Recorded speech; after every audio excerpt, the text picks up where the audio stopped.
Hello, everyone, and welcome to our first choice event after the summer break. My name is Florian.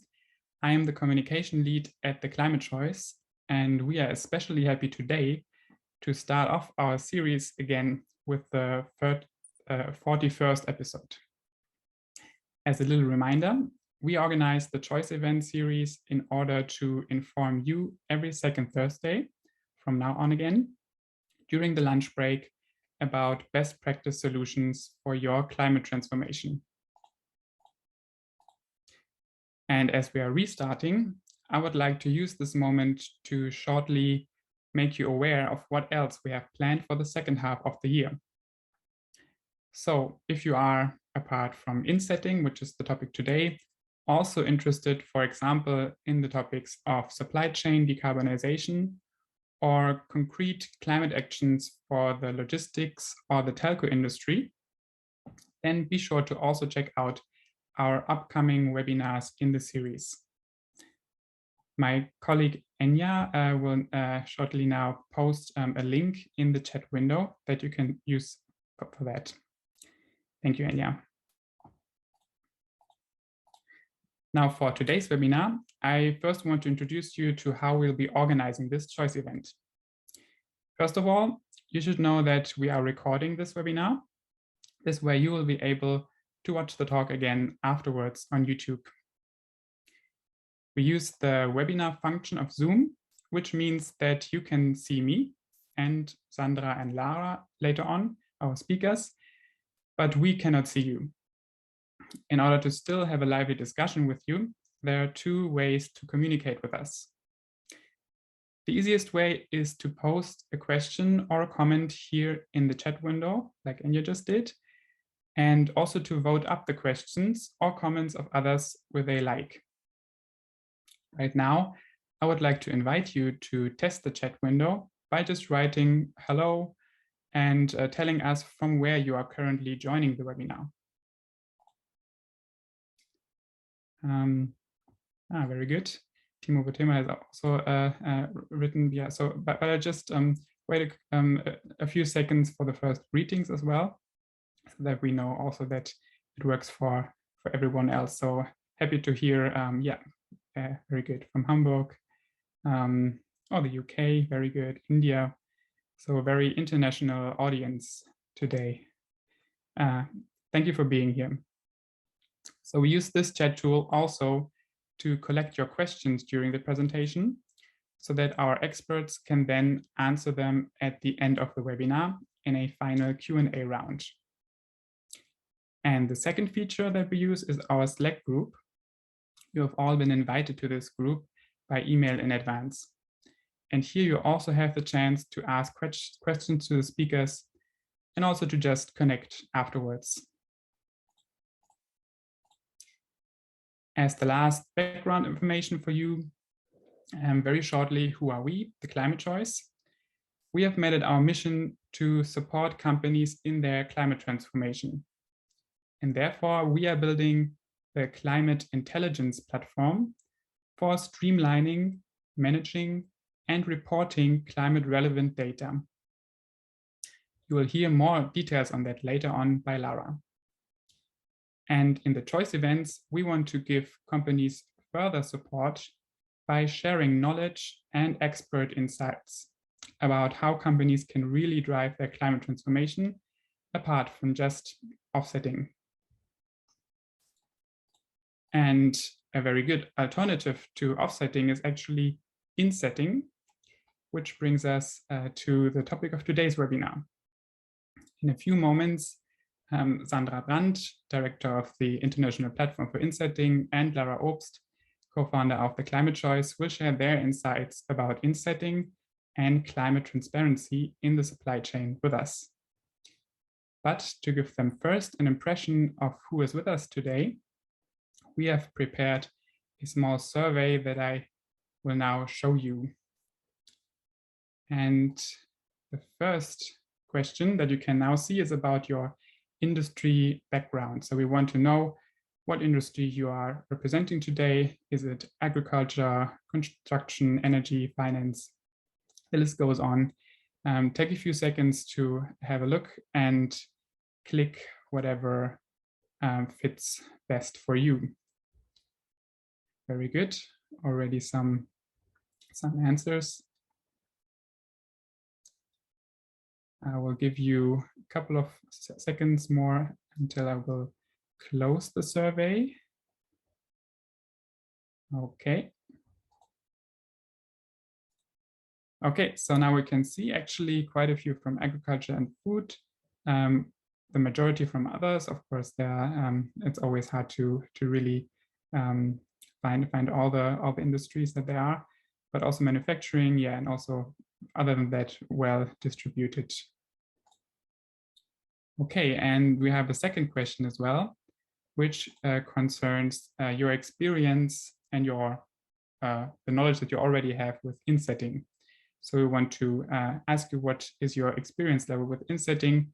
Have you heard about it and just want to know more? Or do you even have some knowledge? Are you actually a beginner that has already some first practical experience, advanced, or you've just never heard about it and really want to have a very first introduction? Very good. Also very active responses already. Again, I will close it in 3 seconds. So your last chance. All right. We can see the majority has heard about it, is familiar with the concept, but doesn't know what exactly it is. So I think that's like the perfect starting point for Sandra in a moment. And yeah, the others also some that are already advanced, also quite good to know, I guess. Very good to know that. Okay, and with that, I would like to now finally welcome Sandra and Lara on the stage. I'm very happy to that you are here and that you will share your insights today with us. Welcome. Yeah, hello Florian. Thanks a lot for leading into it. It's really a pleasure if I can just lean back and hear and get introduced. So that's a really nice one.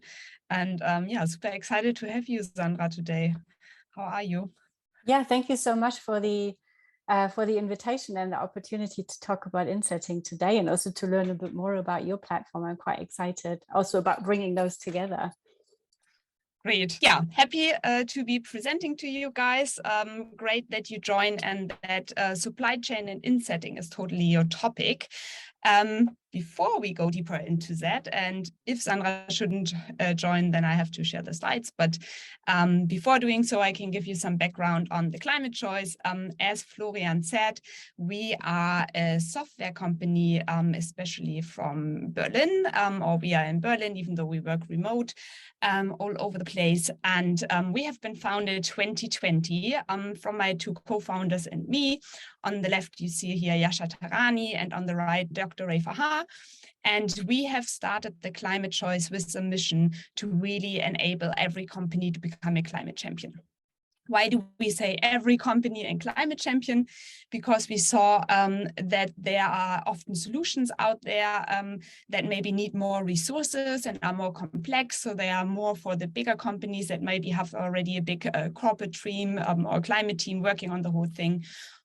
Or there are solutions out that might focus on one part of the whole process or transformation journey and neglect others or not holistically integrate them. So our mission is really to build this platform where you holistically work as a company on your climate transformation, where you look on all the dimensions of your company to transform, and where you do not only do that process alone, but where you can invite your stakeholders, your business partners, and suppliers to go the same journey. And why is that? I explain in a little bit. And yeah, our background is in climate. I've been working the last 10 years in the field of climate. Yeah, I had the chance to work together with great companies, but also younger startups, and really saw that the whole market is transforming, and there are so many solutions out there and so many ways to actually reduce emissions, but that they are not yet well known. And my co-founder, Yasha Tarani, he has a business background. He built it up a SaaS platform before. And Dr. Ray Farhan has been working more than the last 10 years in the field of digital products. Spent some time at PwC, but also in Silicon Valley, building up some big data products. And we are super happy to be supported by a strong advisory team, also bringing several different backgrounds from procurement to climate to digital products. And are super happy to have had the chance in the last years to work with great customers. And I also going to share a little bit what we do together. But talking about the topic, decarbonization and like why transparency is needed for that, specifically in the supply chain, really points the finger on why do we think this topic is becoming important and from where do companies really feel it. And this is a study from Deloitte, published also this year. And it shows that it's really a topic that you cannot avoid anymore, no matter in which company you are working or in which industry. I think we also saw here, you guys have a very diverse background. That very much when you ask business owners or responsible people in businesses why they are focusing on climate and decarbonization, the number one answer is right now regulation. But then a lot comes from the own company as well, from the management board, or from clients, which is becoming as important. So clients asking for, how do you actually set your climate strategy? What are you doing to become really climate neutral? What is going on beyond offsetting? Obviously, that's also a topic in the media. We hear a lot about greenwashing. And then it's also clear that with the whole topic of ESG investments, really investors look for companies that have a positive impact. The employers are asking companies to have a good impact, and they stay longer with companies that have a good impact, and so on. So there is a lot of pressure going on. And it's not by chance that people quote that, the first point why they get into that topic is regulation. Because we have seen in the last years that there's actually tremendous change going on. And that's not only because we want to have regulations. I'm from Germany, right? We know there's so much we can regulate. But that's especially because we have set the Paris Agreement and therefore the global goal to stay within this century well below 2 degrees global warming. And we know that this window of using up the CO2 budget is becoming smaller and smaller, and that within the next 25 years, we will have most likely reached that point already. So we have really just 1 or 2 decades to change things totally around. And within the next 8 years, even until 2030, we need to reduce even 50% and more of the global emissions. So this is what all the regulations are about. They're really based on the foundation that we have global or planetary boundaries, and that we have a global CO2 budget that we can just one time use up, and then we have the consequence of global warming, which I'm feeling in Berlin quite a lot. We have a tremendous heat wave. I think everywhere in Europe we feel it, and everywhere beyond as well. So even though these regulations might seem to be complex, and they also take time to go into them, they are there for a reason, because they really want to give guidance for every company how to turn around and how to be part of that net zero economy, and to benefit also from meeting these needs in the market that we saw before as pressure points. So to really meet the needs of your customers, of not only your own board, but then banks or investors, requiring to show that you are one of the companies leading already in that field. And without going into all these regulations coming up, maybe the one on the left side, because they happened already, and they kind of lay a foundation for what's going on right now. To quickly mention them, the Task Force for Climate-Related Disclosure is so far a guideline for companies how they should disclose how well they are preparing for risks from the outside world. So how well they can address physical risks or transformational risks that come up through climate change. So basically it should show investors how well you're prepared to lead through that transformation and to be guiding in it. And the EU taxonomy, on the other way, ask companies to disclose how their internal activities are affecting the outside world. So how and which activities they are taking to mitigate or adaptate to climate change. So how their business models and activities lead to CO2 reduction in the long run in the economy. And then there are international transformation guidelines coming up from the US, from really the International Standard Board, and also in Europe again. And they all have the aim to actually bring these regulations together. So the good news is many of them have a foundation in the TCFD framework, or they will be reconnecting to it. And that helps to prepare also for the changes coming up. And what is really the underlying message is that the regulation coming up right now, especially in Europe and then also globally, ask companies to really take responsibility for all their aspects of impact, so economic-wise, social and environmental, and that there's a specific regulation on climate-relevant information, which is also part of the TCFD. So to really ask companies to manage all these governmental strategy points, KPIs around it. And that is a little bit the bigger picture behind why this transformation right now is happening. And then going into supply chain, it is very obvious why the whole topic is connected for companies to supply chains. And that is because we see that typically up to 90% of emissions, and it can be even more, from a company come from the supply chain. So the CDP has quoted that they are typically 11.4 times bigger than the direct emissions from a company. And to give just a small reminder, the direct emissions are normally caused by a company's own facility, by energy usage or indirect energy uses, and then scope 3 and the so-called supply chain emissions are mostly coming from things that you buy in or that happen after your company.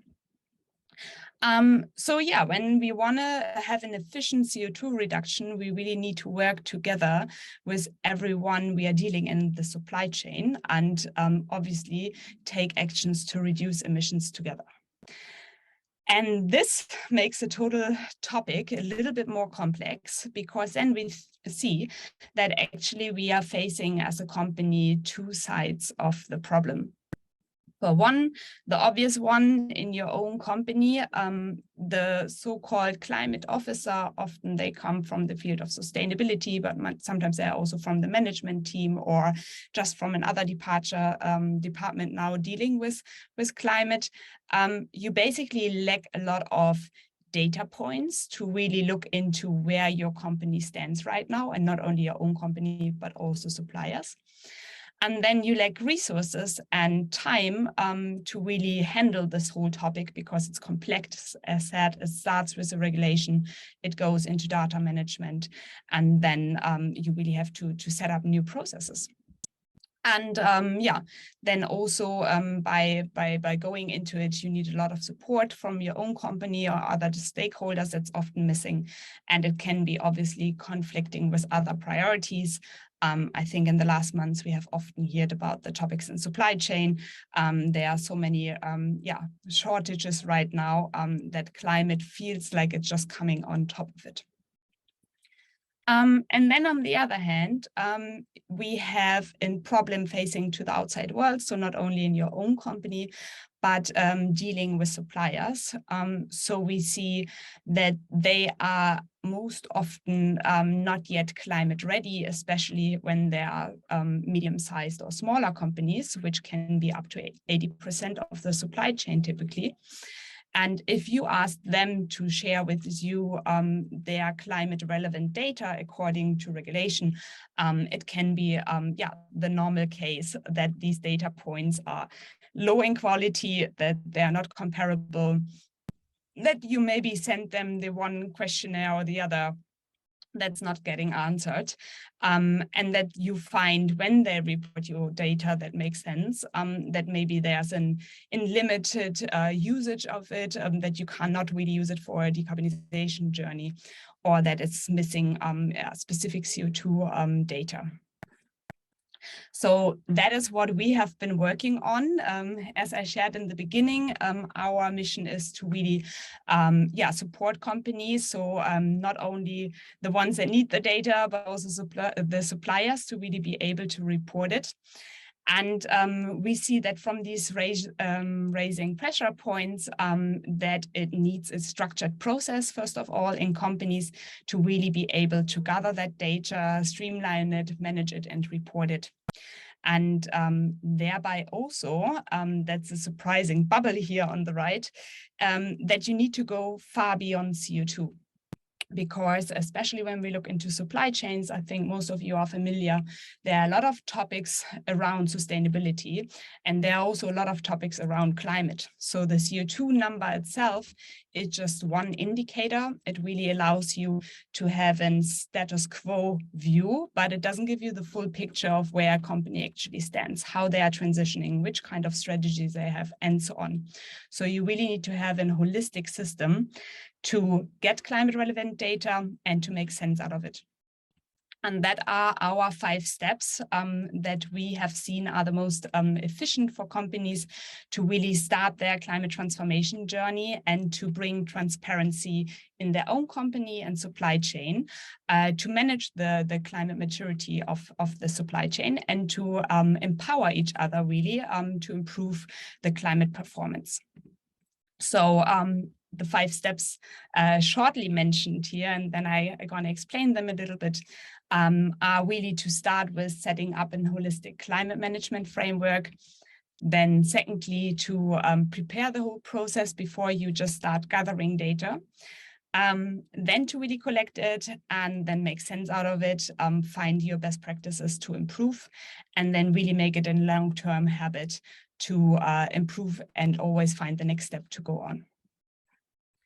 And yeah, to look quickly into it, the holistic framework, I showed it already. It cannot be just about CO2. And the reason here is really it shows you what has happened in the past. So a CO2 calculation is one key performance indicator that shows you how much CO2 was produced by a company or specifically by a product when you want to buy it. But that is what most often was the case 12 months ago. And when you are buying from them, you really want to know, is this supplier helping me also in the long term to reach my own climate goals and to fulfill the requirements that we saw from regulation? So I want to know, how likely is it, if I work together with them, that their emissions will decrease, that it's that the whole process working together with them allows them and you to integrate your own climate targets. So you need more information around their climate strategy, at which point they want to become climate neutral, which reduction process they have, how much emission they want to reduce when. You need to know more about their governance structure, so how the whole company is dealing in the leadership team with the topic of climate. You want to know their risk profile. So how are they affected by climate? What are they doing about it? And then you also want to look into all the parts of transparency and metrics, disclosing further information.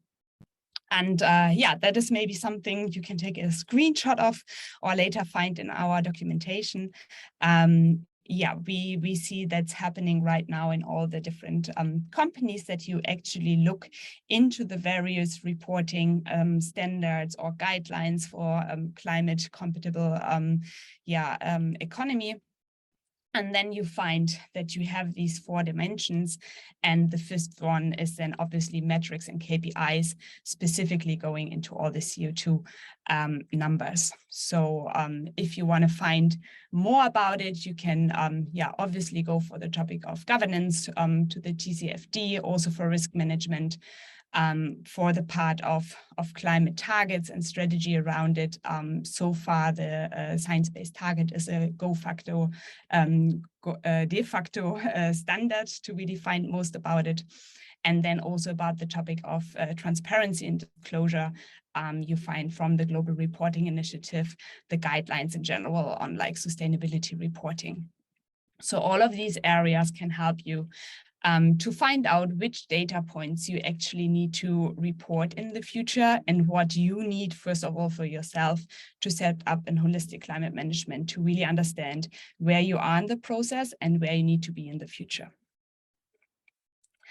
And then the second step of it is, preparing your data collection. So you go into the process not alone, but most often it needs different stakeholders. Most important are really the decision makers in a company. And you should onboard them with whatever framework you have set up. It's most important really to get the buy-in from your colleagues and people who support it, and then also have them going in the process with you together. And from there, during the data collection, it's all about communication as well and providing resources. So we often see that it might be just the wording that is very complex. Probably I find a lot of things on my slides already that is just making you stop. So you don't want to have that within your own company as well. Just explain and support, and then also always show what are the benefits of leading in your industry and fulfilling customer standards already. And being well prepared on the market. And then last up is really to not only use the data to go into reporting, but into collaboration. So whatever kind of data sets you have been collecting in your own company, you will probably ask your suppliers to report that data as well. So in the process of data collection, you can also onboard your suppliers to be part of it. And then you don't want to just use the information for yourself, but it's really right now the time to go into sharing and learn from each other. Because that's what we see in a lot of companies. They actually don't really know where they stand right now, or they don't know what other best practices they can take. So if you have a bigger data set, maybe also from your suppliers, you can anonymize the data and then use it to share best practices, to give feedback, to learn from each other, and so on.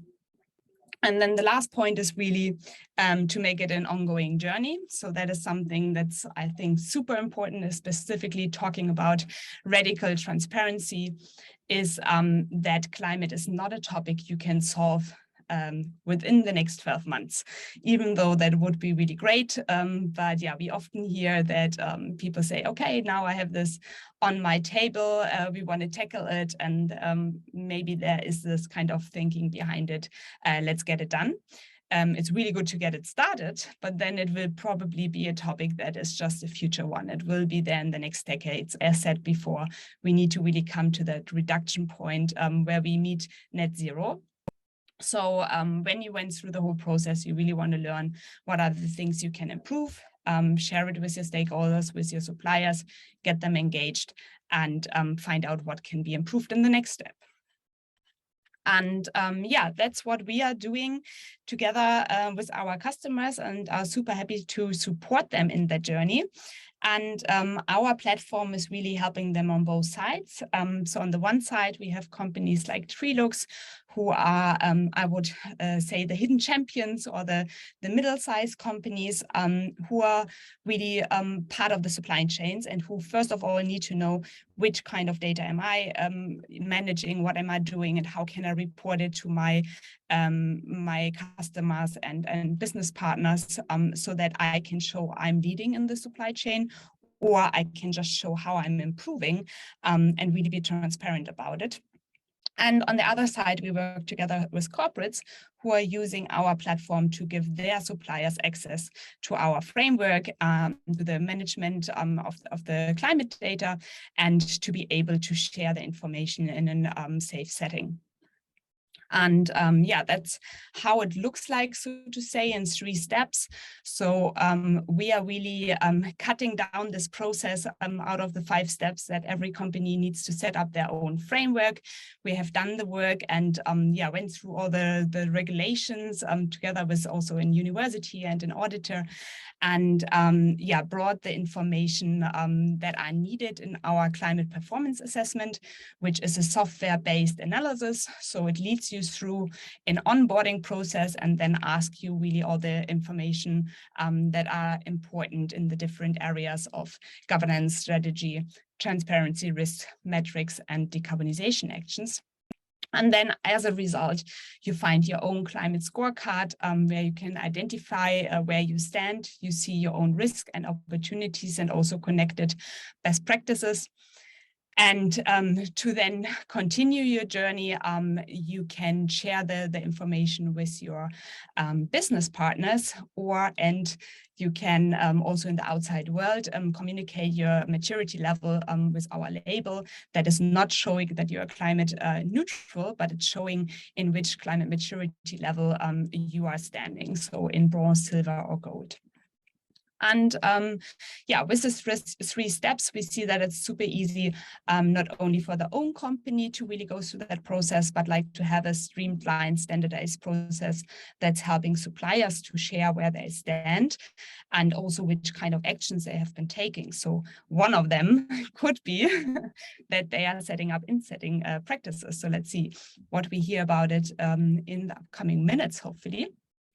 And yeah, to wrap it up, what our platform is all about is really to make it easy to collect and streamline climate relevant data, to understand which kind of data points you need to fulfill regulation, but then also to have a safe IT infrastructure to really share these data points with your customers and stakeholders. And yeah, to have also a standardized, easy tool for your suppliers to really make it functionable across supply chains. And then, yeah, the main benefit is really to not make it only about reporting, but to make it about best practices, about benchmarking, to learn from the data sets that are in there. So to really be able in your own supply chain to find the hotspots and to see which kind of best practices can be introduced. And then, yeah, being part of the platform together with your suppliers, and to either find suppliers you want to work with or to really monitor your own suppliers. So yeah, bring it all together. What do you need for transparency in the supply chain? We see that so far, often suppliers as medium-sized companies are missing auditable data or missing to be able to show it. So that's what you can yeah, generate through our system. And then you have it for your own internal formats, but then also specifically for a database or a foundation for your decarbonization practices, and to track the process, so whichever kind of best practices have been integrating. And yeah, what I'm really happy about to share is that we have been using the summer months very hard to work on an advanced feature of our platform. So far you can only access it through our climate performance assessment, and then as in corporate license. But yeah, we are soon about to launch in free climate readiness check that will be limited for the first persons to register and use it. And yeah, you can find it so far already on our website. So if you want to have a quick introduction into what climate maturity and climate performance measurement is all about, and where your own company stands benchmarking you, you can just yeah, jump on our website, theclimatechoice.com, and quickly register to be amongst the first to test it for free. So that is my intro. I'm super happy that you could hear me. At least that's what I got out of it. And yeah, happy to connect with you. I will also quickly look into the chat. And yeah, maybe first of all, Florian, you can let me know if we have Sandra back, because I see her. Yes, great. That's so lovely. Sandra, I have your slides. Shall I maybe share them? And you talk, or you just... I do have them. Let me share them. Perfect. And yeah, first of all, I'm so sorry for this interruption. And I think when I finally got my internet connection back, Lara, I heard you talking about the heat waves in Berlin. So what we are facing here in Italy are also an increase of heavy storms, which actually this morning has been causing some interruptions of the electricity and including the internet. So I'm really sorry for that, but I hope I have some stable connection, at least now for the next 20 minutes. And thank you so much for stepping in and flipping the things around. No, that's awesome. I mean, like, it can happen, it's live. And I'm really happy for everyone who joined, that you stood with me. So now stage is all yours, Sandra. I think I'm gonna mute myself and listen to you just in case if something pops up, but we are well in time. So everything on your side now. Happy to learn more. Great, thank you so much, Lara. And yeah, welcome everyone as well again from my side. So I'm going to talk a bit more about insetting. And I think as we have also seen from the poll earlier today, that insetting is actually a relatively young concept, but one that is gaining very strong momentum currently. And that's also what we're going to look into today, why that is. And I will also just want to give a quick introduction about who we actually are, who is the international platform for insetting, but also then dive a bit into the concept of insetting. What is it? How do we define it? How is it being implemented? And but also, as I mentioned, why is it actually gaining momentum? And why we also see that this year, 2022, is actually a very critical year, and to potentially unlock the full potential of insetting. So, but I'm also going to share a few resources with you at the end that you can turn to learn more about insetting, and if you're interested to dive a bit further into the topic. And yeah, so to start with, our organization, the IPI, was launched back in 2015 as a membership-funded cross-sector initiative. So we are really a diverse community of practice, including mostly corporate organizations, as you can see here on the slide. But we do also have, for example, service and solution providers as part of the community, but also nonprofit organizations like, for example, Conservation International. And so they all regularly convene to share real-world cases, best practices, to learn from each other, but also to address challenges while they work on implementing insetting projects. And as the topic is growing, so are we. So we are also currently onboarding a few more members that are actually not represented on the slide yet. And before we dive into the concept of insetting, I thought I actually gonna elaborate a bit more on where the term insetting is actually coming from, because we were actually trying to track it down, and many people believe that it was actually Tom Poole who was the one to coin the topic first during a meeting.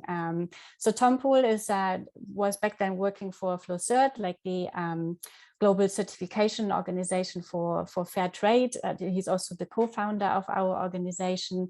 And I think it must have been around 2008, 2009, when companies actually also in his meetings acknowledged the benefits that offsetting brings, but they weren't really convinced that funding a project that is not related to their own business would actually be the right thing to do. So instead of actually funding a project and funding climate action elsewhere, they were really looking into how can we combine all of these offsetting benefits basically within our own value chain. And that's why we also often have been saying that insetting can be seen as offsetting brought home.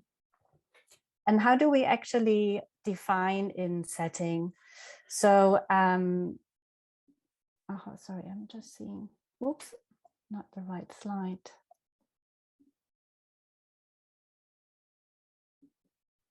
Sorry, no, there is. So for us, insetting projects are really about interventions along a company's value chain that are designed to generate greenhouse gas emissions reductions, but also carbon storage, and at the same time also create positive impacts for communities, landscapes, and ecosystems. So for us, it's really about a company investing mainly through nature-based climate solutions in resilient and regenerative practices, mostly as at the upstream part of the value chain, meaning investing into the farms they source the raw materials from, but also into the wider communities of those farmers, and also considering the adjacent landscapes and the landscapes their products are coming from, and the ecosystems of those landscapes that are also influencing their farmers and their raw materials. And basically through those investments and interventions, they are generating multiple positive impacts, from carbon sequestration to generating more sustainable watershed, but also protecting biodiversity. And in return, basically, those positive impacts are creating benefits back to the investing company. And that could really be about building climate resilience, transform a business model, build really lasting, impactful partnerships with their suppliers, and also achieving climate targets and other sustainability commitments.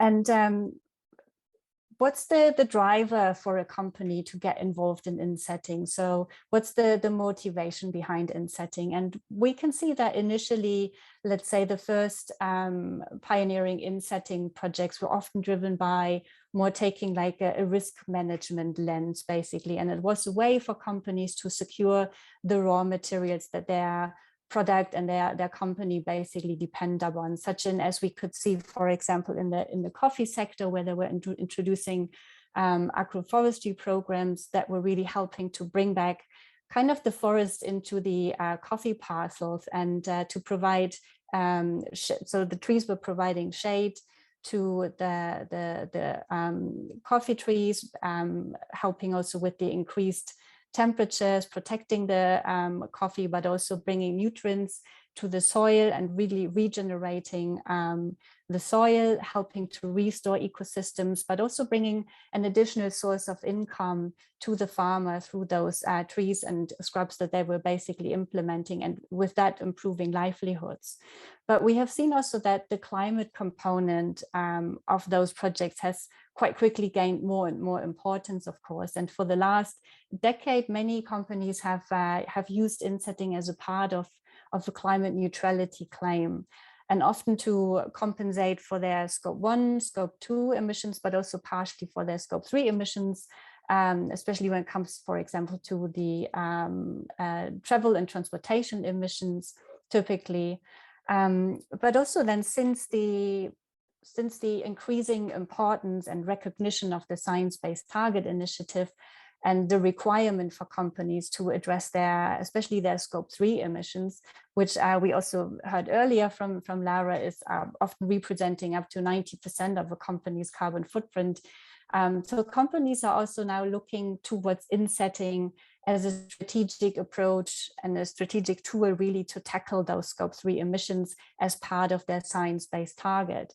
And I will come to that a bit in a minute. And but that's also why we're seeing like this transition of insetting from individual lighthouse projects to now really becoming a strategic lever for companies' climate and sourcing strategies. And so diving a bit into how insetting is actually implemented by different companies, we really see a wide range of different types of projects. So quite often insetting interventions are based on regenerative agriculture practices, such as amending compost, no-till, or cover cropping. And regenerative agriculture, as you probably know, has become a major lever of net zero strategies, especially for land-dependent companies. But also regenerative agriculture practices include improved livestock management, such as rotational grazing and herd management. And we see also an increased interest here, for example, in the fashion and textile sector. And then there's the more, let's say, classic insetting approach, agroforestry, that I mentioned earlier as well, the example for coffee. So we see this quite often implemented with cocoa and coffee industries.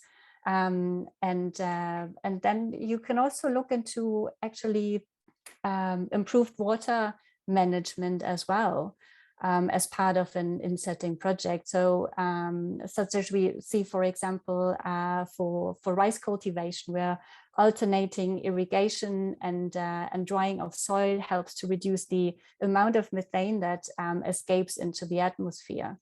So, but we also looked into earlier companies taking not only interventions at farm level, but also really engaging with the wider communities and the farmers' lives. So we also see projects being implemented in households, and here implementing clean cook stoves is, for example, a very classic one that helps to address complex topics like deforestation, but also at the same time helps to reduce emissions. And then earlier we talked also about the going even a step further. That's also the beauty of insetting and taking this holistic approach to insetting is, or to climate action with insetting, is to also look into conserving and restoring also ecosystems and getting active in the adjacent landscapes surrounding the suppliers. And so here we see, for example, protecting and re-establishing natural carbon sinks through conservation and restoration of forest, wetlands, peatlands, but also coastal and marine ecosystems, actually. So, and I have added here, and I don't know if Lara said that earlier, but we will share those slides as well with you. And I added actually a few links here to the different projects and some examples and case studies that I really encourage you to check out, including also, for example, Nespresso's agroforestry impact reports, so really consolidating the last years of impact they could have driven, or they have driven through their agroforestry program. So I encourage you to actually check out those projects and different reports and resources here. But what it shows is really that, insetting comes with a huge variety of different types of projects and interventions, and that there is really no one size fits all. And with that also, I want to look a bit into what makes insetting special, or how can we say what differentiates an insetting approach to maybe a more traditional supply chain sustainability approach, or on one side, or on the other side, maybe also compared to offsetting. So as said, there is no one size fits all, but we also often say insetting is actually about going beyond ticking the box. And I also saw earlier, for example, in the chat, there's discussions about ISO 14001. So, and because we have seen that traditionally sustainability programs are quite often about compliance and certification schemes, whereas insetting really requires a true and long-lasting engagement with your suppliers, different level of due diligence as well, in order to build those meaningful and impactful partnerships that really stand behind insetting.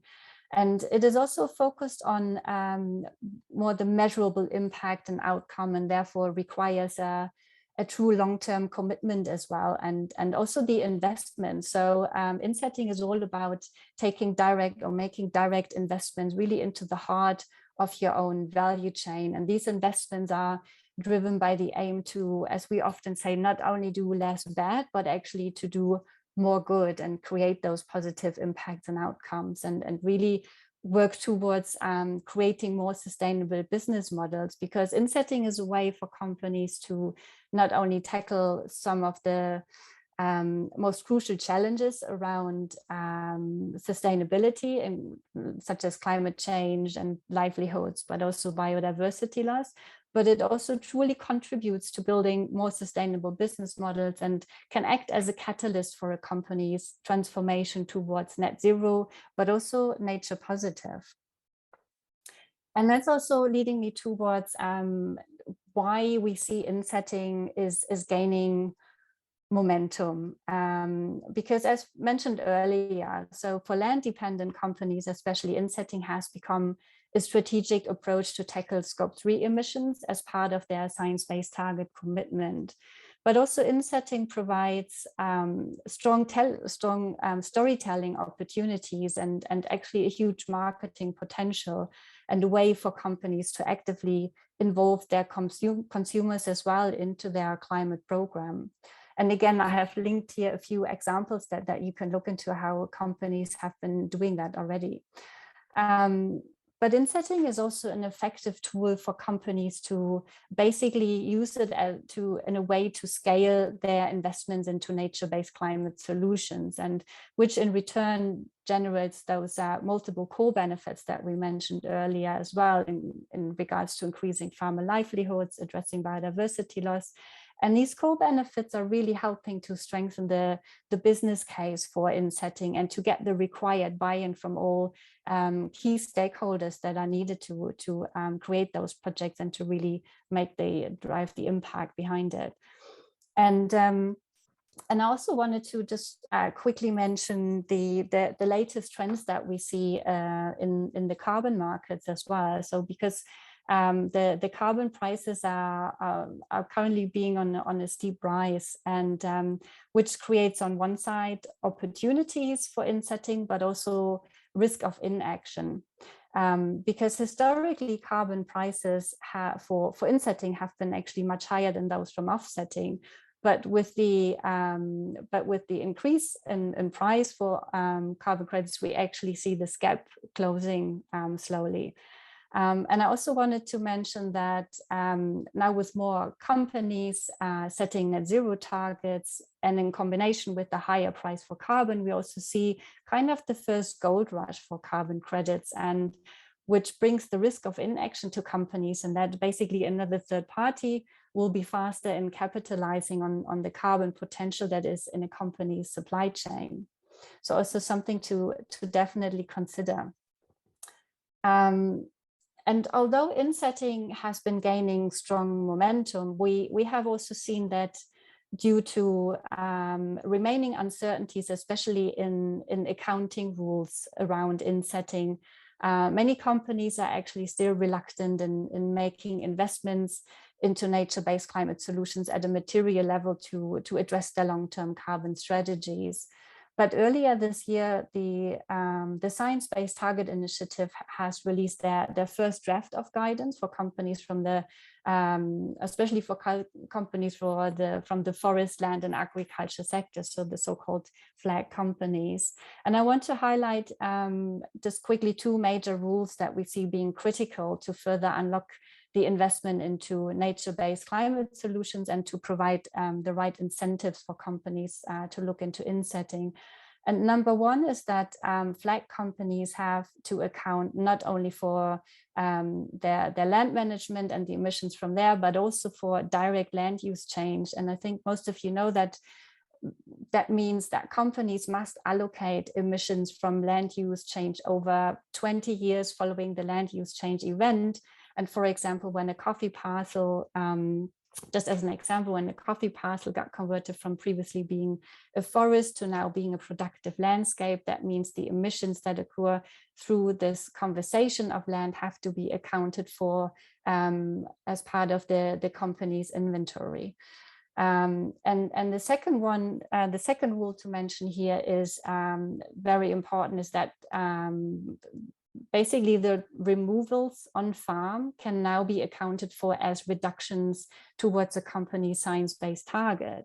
And with those two rules in place that we already seen, that really means that removals are expected to be a fundamental but also necessary element of any flags of flag companies related science-based target strategy.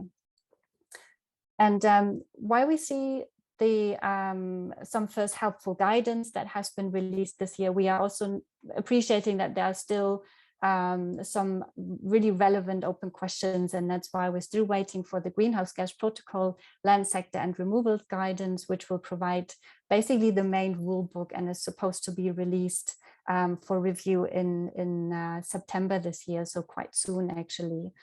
And because whereas the rules for on-farm seem quite clear and set, there are still important open questions in regards to the more community-based and landscape investments of companies that we have been talking about earlier, which the greenhouse gas guidance will further clarify. But from what we can see so far, anything beyond farm gate will most likely only be accounted for in basically the neutralization bucket of the company's net zero strategy.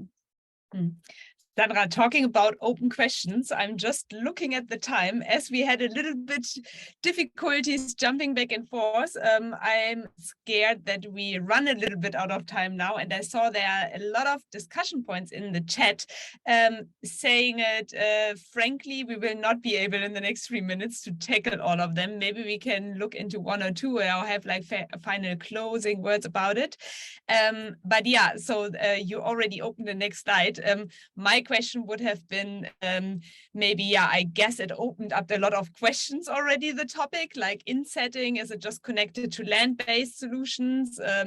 Is it only happening in my own supply chain or not? So anyone who wants to go deeper into it or find more answers, is this practical guide the place to go to? Is that what I see already? Yeah, and that's basically the final two slides, and so it's just, I wanted to just highlight the or point towards a few resources that we have. So because earlier this year we have published our practical guide to insetting, which is really consolidating more than a decade of experience from corporate organizations implementing insetting. So that's definitely something to look into.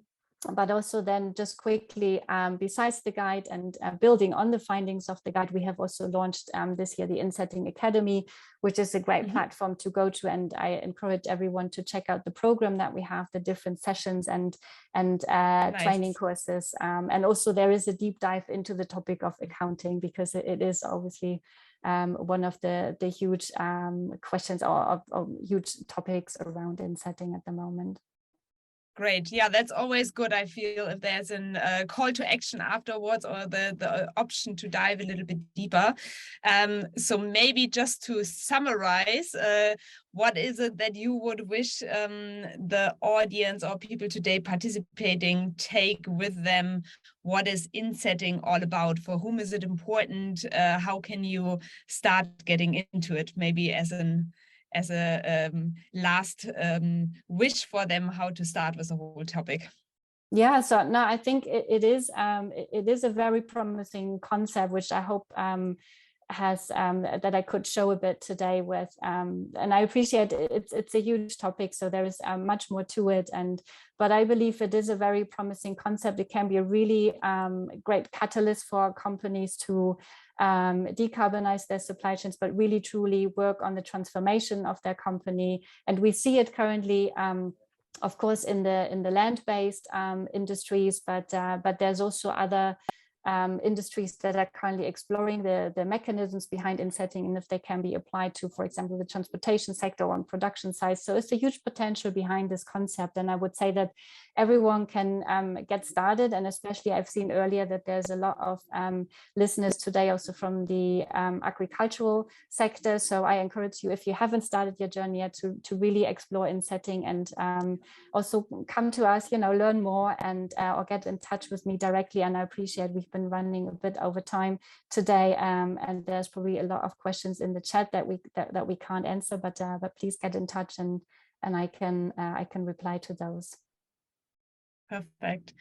Yeah, for me, I also took out that it is an approach to really work with your own suppliers. So I think that is also something that was discussed in the chat, that it's not a concept where you offset somewhere else in the world, but where you really look into your own supply chain, you work together with your suppliers, and you find the best fitting solution that makes sense in your own supply chain, so that you can really reduce emissions. And I think that is the ultimate goal in this transformation process. Yeah, from my side, thank you as well. And maybe Florian, closing words to you. What are we looking to the next few weeks in the choice events? Yeah, so first of all, thank you again also from my side for your time and your insights. Yeah, as I said at the beginning, you can just click on the link that Anya posted at the very top of the chats to see our next webinars on the telco industry, on logistics, on decarbonizing the supply chain. And one last note is that we will try to also answer some of the questions in the Slack group. So if you all want to just join Slack group, we have sent you the link beforehand in the registration confirmation mails, and then you can just join it. There are also other channels where you can just interact and connect with like-minded professionals on best practices for the climate transformation. So happy to see you there.